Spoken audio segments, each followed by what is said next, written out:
চলো বন্ধুরা, তোমাদের সাথে আমি আজকে ইলিশের একটা রেসিপি শেয়ার করছি, যেটা হচ্ছে ইলিশ পাতুরি। তো চলো তোমরা দেখতে থাকো, আমি ভিডিওটা স্টার্ট করছি। তোমাদের যদি ভালো লাগে তোমরা ভিডিওটা পুরোটা কন্টিনিউ দেখতে থাকো। দেখো, ফার্স্টে ইলিশ মাছগুলোকে ধুয়ে নিয়েছি, ধুয়ে নুন হলুদ মাখিয়ে নেবো।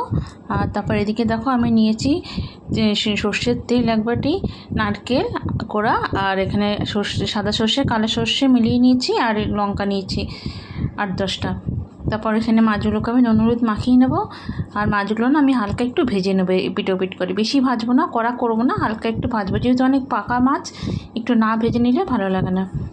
তো তার জন্য আমি মাছগুলোকে দেখো এপিট এপিট করে একটু ভেজে নিয়েছি সুন্দর করে।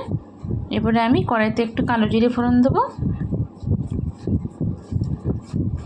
তো কালো জিরে ফোড়ন দিয়ে আমি সর্ষেটা প্রথমে লঙ্কা দিয়ে পিষে নিয়েছি, সাদা কালো সর্ষে মিলিয়ে নিয়েছি, আর আমি নিয়েছি তারপর নারকেল কোড়াটা ওর মধ্যেই পিষে নিয়েছি, দিয়ে একসাথে দিয়ে দিয়েছি।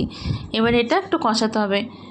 তো এটা নারকেল তো সর্ষে তো বেশি কষাতে নেই, যতক্ষণ কাঁচা গন্ধটা যাচ্ছে ততক্ষণ কষাতে হবে, যতক্ষণ না যাচ্ছে।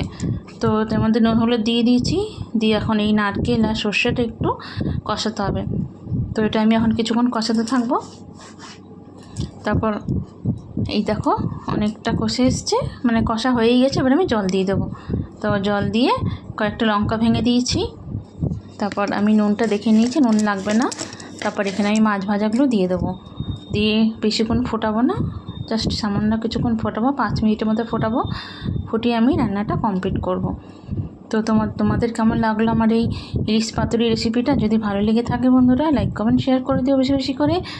আর যদি ইউটিউব থেকে যারা দেখছো তাদের অনুরোধ, তারা একটা সাবস্ক্রাইব করে দিও। তো তোমরা এভাবে বানিয়ে খেও। আর উপর দিয়ে দেখো একটু কাঁচা তেল দিয়ে দেবে, তাহলে একটু খেতে খুব সুন্দর লাগবে। তো দেখো রান্নাটা কমপ্লিট হয়ে গেছে, দেখতে যেমন সুন্দর হয়েছে, খেতেও খুব ভালো হয়েছে। তো এইভাবে তোমরা বানিয়ে খেও। আর যদি ভিডিওটা ভালো লেগে থাকে লাইক কমেন্ট শেয়ার করে দিও। চলো বন্ধুরা, আমি এখানেই ভিডিওটা এন্ড করছি। সবাই ভালো থেকো।